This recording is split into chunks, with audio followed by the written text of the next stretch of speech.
আমি Kukurmara model village আগতে declare কৰিছিলোঁ আৰু ইয়াত ইতিমধ্যে আগত 50 লক্ষ টকা আমি ব্যয় কৰিলোঁ, কেইটামান স্কিম কৰিলোঁ আৰু আজি 3টা স্কিম আপোনালোকে গম পাব, উইভিং চেণ্টাৰ, কালচাৰেল চেণ্টাৰ আৰু বাউণ্ডাৰী ৱাল। আমি 50 লক্ষ টকাৰ আজি স্কিমৰ আমি কাম আৰম্ভ কৰিলোঁ।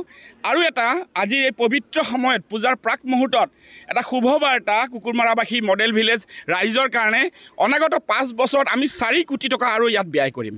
আৰু 4 কোটি টকাত আমি নামঘৰ, মন্দিৰ, ৰিলিজিয়াছ যিবিলাক অনুষ্ঠান আছে, প্লেগ্ৰাউণ্ড, আমি আমাৰ মহিলা সমিতি হওক, আমাৰ যিবিলাক আমি গোটেইবিলাক AWC, LP, ME, আমি কনষ্ট্ৰাকশ্যনৰ মহিলা সমিতি, বিল্ডিং, যুৱ, সকলোখিনি আমি সামৰি দিছোঁ।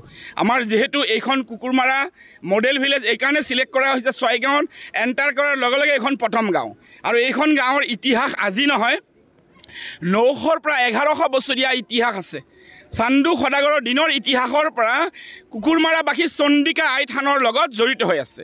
গতিকে এইখন এখন যথেষ্ট ঐতিহাসিক গাঁও আৰু এইখন গাঁৱক মডেল ভিলেজ হিচাপে চিহ্নিত কৰি কাম আগবঢ়াবলৈ পাই মই যথেষ্ট সুখী।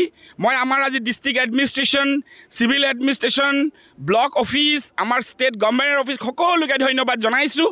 তেওঁলোকে আমাক যথেষ্ট সহায় কৰিছে, চাৰ্কুল অফিচৰ পৰা আৰম্ভ কৰি আমাৰ ব্লকৰ পৰা বিভিন্ন অনুষ্ঠান, আমাৰ লিংক ডিপাৰ্টমেণ্টসকলে।